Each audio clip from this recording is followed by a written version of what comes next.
Muy buenos días. Nosotros vamos a hablar sobre la resonancia magnética, también llamada resonancia magnética nuclear. Para hablar sobre ella, primero tenemos que hablar sobre sus fundamentos físico-químicos. La resonancia magnética se basa en las propiedades magnéticas de la materia. Recordemos que todo está formado por átomos, los cuales a su vez están compuestos por subunidades que son electrones, protones y neutrones. Estos suelen estar orbitando alrededor de los átomos y por ello se dice que tienen un eje de giro denominado spin. Un escáner de resonancia magnética es un imán gigante que crea un campo magnético muy fuerte que es calibrado para ser sensible a los átomos de hidrógeno. Recordemos también que ese es el elemento más sencillo de la tabla periódica y es un componente del agua, por ello es que se elige. Una vez la persona entra en el escáner, los espines de los átomos de hidrógeno se orientan en dirección del campo magnético del escáner. En ese momento se lanza un pulso de radiofrecuencia que lo que hace es cambiar la dirección de los espines de los átomos de hidrógeno para que luego, cuando se retire el pulso, los espines de los átomos nuevamente se orienten con el campo magnético. En este momento se produce el efecto de resonancia, lo cual causa cambios en los campos electromagnéticos de cada átomo. Dependiendo de la cantidad de agua en cada tejido, se tendrá diferente señal de resonancia, lo que permite diferenciar entre huesos, vísceras, músculos, entre otros tejidos. Buenas tardes. Para complementar acerca de los principios físico-químicos de la resonancia electromagnética, podemos decir que esta se basa en una tecnología sofisticada que estimula y detecta el cambio en la dirección del eje de rotación de protones que se encuentran en el agua que componen los tejidos vivos. La IRM emplea imanes poderosos que producen un potente campo electromagnético que obliga a los protones en el cuerpo a alinearse con ese campo. Cuando se impulsa una corriente de radiofrecuencia a través de un paciente, los protones son estimulados y giran fuera de equilibrio, luchando contra la fuerza del campo magnético.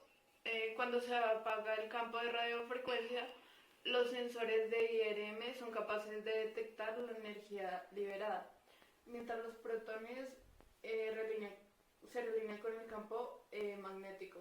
El tiempo que tardan los protones para alinearse con el campo electromagnético, así como con el campo magnético, así como la cantidad de energía liberada, cambian dependiendo del entorno y la naturaleza química de las moléculas. Los médicos son capaces de identificar la diferencia entre los varios tipos de tejido basándose en estas propiedades magnéticas. Otra cosa bastante importante a resaltar acerca de los aparatos de resonancia magnética, un poco más orientado como a nuestra escala, aclarando lo anteriormente dicho, es que este imán genera campos que oscilan entre 0,5 a 2 Tesla de intensidad. Una generación mayor de energía supondría un daño en el paciente.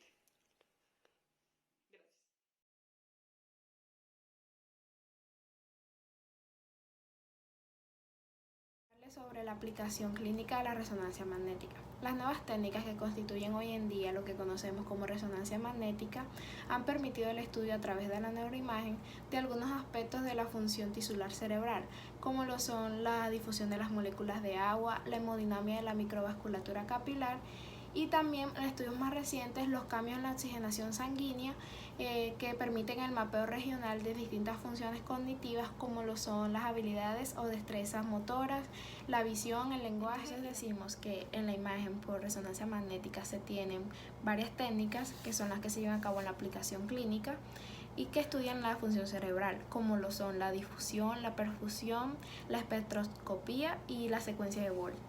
Entonces decimos, por ejemplo, en la difusión, que la secuencia en esta permite representar los movimientos brownianos de los protones de las moléculas de agua en los tejidos, lo cual ayuda en los cambios dinámicos que se presentan en la isquemia, en una fase hiperaguda, y que también ayuda en las neoplasias. Entonces, también en la perfusión, la secuencia de un factor exógeno o de un mapeo de volumen sanguíneo cerebral puede aportar información complementaria a la evolución aguda de los eventos isquémicos y también a las neoplasias cerebrales. La espectroscopía de protones por resonancia magnética permite realizar un análisis del comportamiento metabólico en el tejido cerebral normal y patológico. Seguido de esto, el mapeo de la activación de la corteza cerebral utilizando la secuencia BOL, por sus siglas en inglés, Blood Oxygen Level Dependent, puede detectar cambios focales en el metabolismo y hemodinamismo de la actividad cortical sin utilizar un medio de contraste paramagnético.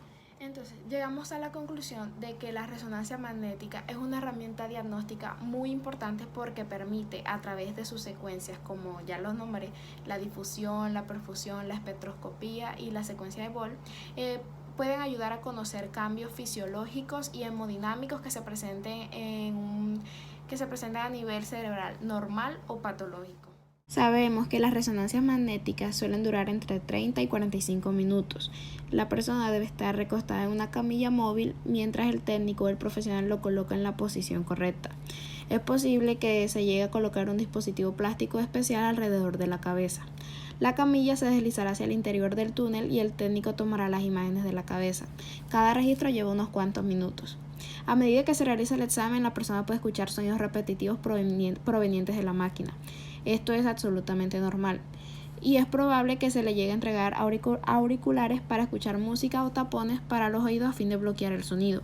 Además, tendrá a su disposición un botón para llamar si se siente incómodo durante el estudio. Las imágenes de la resonancia magnética serán analizadas por un radiólogo especialmente capacitado para interpretar registros. El radiólogo enviará un informe al médico, quien hablará con la persona acerca de los resultados y explicará qué significa. Y por último tenemos que la resonancia magnética necesita de una estrecha colaboración y comunicación con un equipo multidisciplinado, con profesionales en el área de la física, psiquiatría y neurocirugía, entre otros.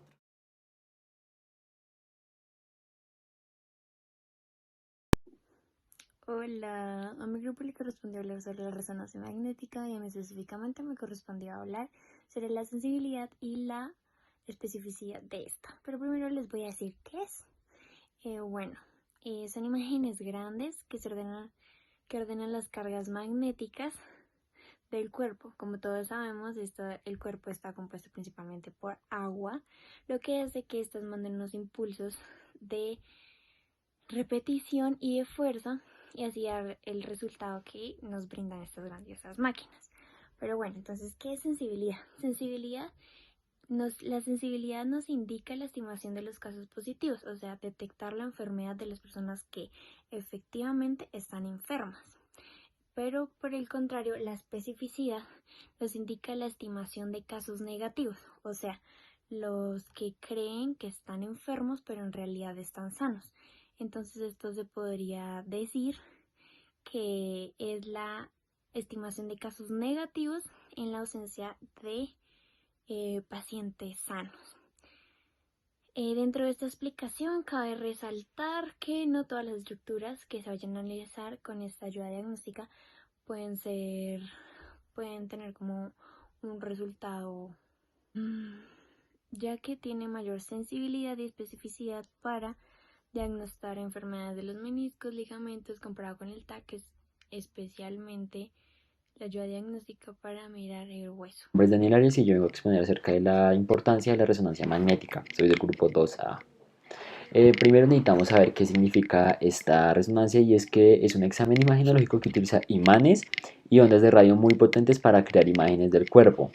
La importancia es principalmente que es un método no invasivo y no necesita aplicar radiación para obtener las imágenes. Y la segunda es la confortabilidad del paciente y la fiabilidad de los procedimientos. ¿Cómo se realiza esta? Y es que es necesario que utilice una bata hospitalaria que no porte ninguna prenda de metal como son piercing, correas, anillos, porque puede causar que las imágenes se vean borrosas. Usted se acostará en una mesa angosta y se deslizará por dentro de un tubo muy grande similar a un túnel. Ahí se realizará la resonancia magnética. En algunos casos necesita un tinte especial, que este será suministrado por vía intravenosa. ¿Qué es lo que aporta? Lo primero es la confortabilidad del paciente, ya que no se demora mucho en realizar este examen. El segundo es la fiabilidad en cuanto a los términos de imagen, ya que son muy precisos en cuanto a lo que se necesite ver, ya sea un tumor o otra señal. Y la tercera está unida a la confortabilidad del paciente, y es que hemos visto que en esta resonancia prácticamente no hay impedimento importante en el resto de las resonancias, que es la ausencia completa de la claustrofobia, que es alguna de las cosas que padecen muchas personas al estar en lugares muy pequeños. Hola, me llamo Samuel Aguilar, soy del grupo 1A y me correspondió hablar acerca de la naturaleza involucrada en la resonancia magnética. Para hablar de esta naturaleza es necesario hablar sobre la medicina nuclear, que es una especialidad de la medicina en la que se utilizan radiotrazadores o radiofármacos para el diagnóstico y tratamiento de enfermedades. Utiliza pequeñas cantidades de materiales radiactivos llamados radiosondas que generalmente se inyectan en el torrente sanguíneo, se inhalan o se tragan. Las del torrente sanguíneo pues es la vía más común o más usada. La radiosonda viaja a través del área examinada y entrega energía en la forma de rayos gamma que son detectados por una cámara especial y una computadora para crear imágenes del interior de su cuerpo. La resonancia magnética utiliza campos magnéticos y ondas de radio para producir imágenes de cortes finos de tejidos. Esto básicamente se llama imágenes tomográficas. Normalmente los protones, especialmente lo que son los protones de hidrógeno, dentro de los tejidos giran para producir campos magnéticos diminutos que están alineados al azar. Cuando están rodeados por el fuerte campo magnético de un dispositivo de red de resonancia magnética, los ejes magnéticos se alinean a lo largo de ese campo. Luego se aplica un pulso de radiofrecuencia que determina que los ejes de varios protones queden momentáneamente alineados contra el campo en un estado de alta energía. Después del pulso, los protones se relajan y reanudan su alineación basal en el campo magnético del dispositivo de resonancia magnética. La magnitud y la velocidad de liberación de energía que se produce cuando los protones reanudan esta alineación se llamaría alineación T1 y luego se balancean durante el proceso que se va a denominar relajación T2. Se registran como intensidades de señales especialmente localizadas por una bobina o como anteriormente habíamos visto que es como una cámara especializada que es una antena dentro del resonador magnético. Bueno, ahora yo voy a explicar cómo se hace la interpretación de una imagen de una resonancia magnética.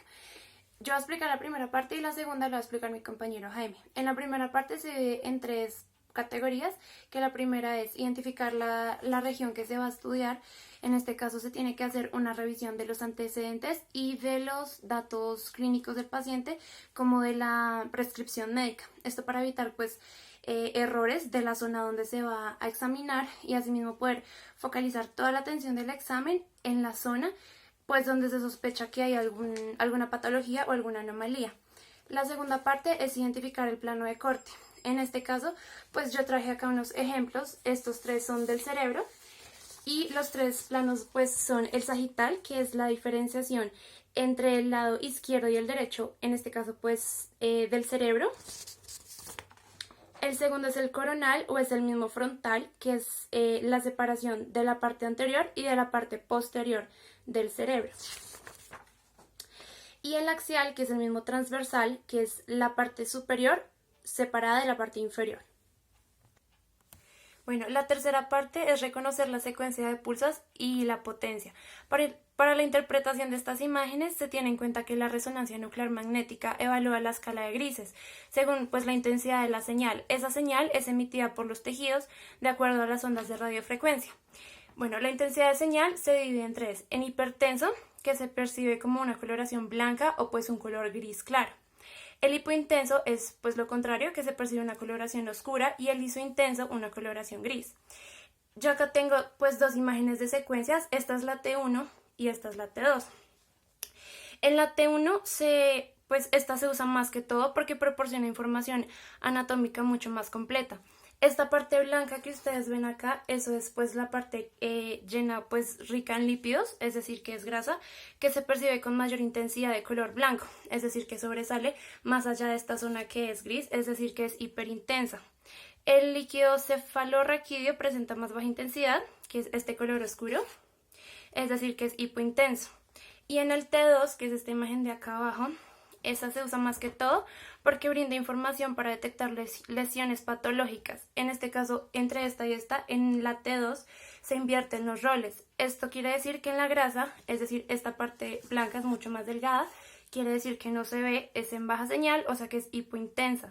Y el líquido cefalorraquídeo, que es toda esta zona oscura, se presenta en una mayor intensidad la señal, que es de color oscuro, es decir, que es hiperintenso. Continuando con la secuencia, se encuentra la secuencia SE potenciada con densidad de protones, la cual muestra que los líquidos, una señal muy intermedia, muy tenue, es pobre en las diferencias entre la sustancia blanca y gris y se usa actualmente para el examen del sistema musculoesquelético. Siguiente es la secuencia de inversión, recuperación o FLAIR, FLAIR. Durante un tiempo prolongado atenúa la señal de estructuras con alta concentración de agua, en la cual también se ve el líquido cefalorraquídeo más oscuro y se usa para detectar enemas y lesiones en la sustancia blanca. Por último es la secuencia con gradiente eco, la cual es muy sensible a las degradaciones de la hemoglobina, por lo cual ayuda mucho para detectar hemorragias. Terminando la secuencia, seguimos con la anatomía de la resonancia, la cual nos debe percatar la presencia u ausencia de órganos o estructuras, la posición, por ejemplo, de que haya algún desplazamiento de órganos, el número que esté en el número exacto de estructuras y órganos que deberían, el tamaño de las estructuras, la forma, porque también pueden haber variantes anatómicas, y la simetría, que todo esté con la simetría que debe llevar el cuerpo humano. Y por último es la semiología de la resonancia, en las cuales se debe preguntar dónde se localiza lo que se está mirando en la resonancia, o sea, la región del cuerpo, los aspectos, o sea, la morfología, el tamaño de las estructuras y por último anomalías asociadas a cualquier daño en las estructuras. La resonancia magnética nuclear produce imágenes detalladas de órganos y tejidos sin necesidad de rayos X o radiaciones ionizantes. Por ende, no es necesaria una dosis efectiva o una dosis para mitigar daños. Sin embargo, sí se estipulan ciertos tiempos para conseguir estas imágenes que varían dependiendo del procedimiento. Por lo general, un examen por resonancia magnética se completa entre 15 y 45 minutos, máximo 1 hora o incluso más en algunas ocasiones. El médico es el encargado de decirle al paciente cuánto tiempo demorará su examen y dándole las indicaciones necesarias. En algunos exámenes por resonancia magnética nuclear puede que se inyecte vía intravenosa un material de contraste conocido como gadolinio. El gadolinio es el componente clave en los materiales de contrastes usados más a menudo en los exámenes por resonancia magnética. Cuando esta sustancia está presente en el cuerpo, lo que va a hacer es que va a alterar las propiedades magnéticas de las moléculas del agua cercanas, así brindando y aumentando la calidad de la imagen. Este compuesto del gadolinio es necesario quelarlo antes de usarlo. ¿Por qué? Porque en su estado libre es un metal muy tóxico.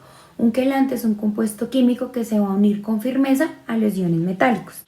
En el campo de la medicina, los quelantes se usan para extraer metales tóxicos del cuerpo. La dosis estándar de administración del gadolinio equivale a 0.2 mililitros sobre kilogramos cuando el contraste molar es de 0.5. Se puede recopilar información sobre el nivel esperado de actividad de esta enfermedad basándonos en las imágenes de la primera resonancia magnética. Pero para ser más precisos en si esta enfermedad es muy activa o no en el paciente, se recomienda hacer una resonancia magnética 3 o 6 meses después de la primera. La resonancia magnética es un procedimiento ambulatorio que dura alrededor de 15 a 60 minutos. Es ambulatorio ya que la persona no necesita quedar hospitalizada después de este. Para dar un ejemplo, cuando a una persona se le es realizado un examen de pelvis o abdomen, no debe haber ingerido ningún alimento ni bebida unas horas antes de haber realizado este examen. Una de las primeras recomendaciones y restricciones que se les da al paciente es que no deben ingresar al examen con ningún elemento metálico, como lo son aretes, anillos, pulseras, cadenas, bolsos, celulares, etc., ya que en la resonancia magnética genera un campo magnético del cual al interactuar con estos elementos puede ser peligrosos para la salud del paciente. Otra de las recomendaciones que son dadas es que las personas que tengan elementos metálicos dentro de su cuerpo, como lo pueden ser marcapasos, balas, aparatos intrauterinos, también deben ser informados, ya que pues estos también causan un efecto negativo en la salud del paciente.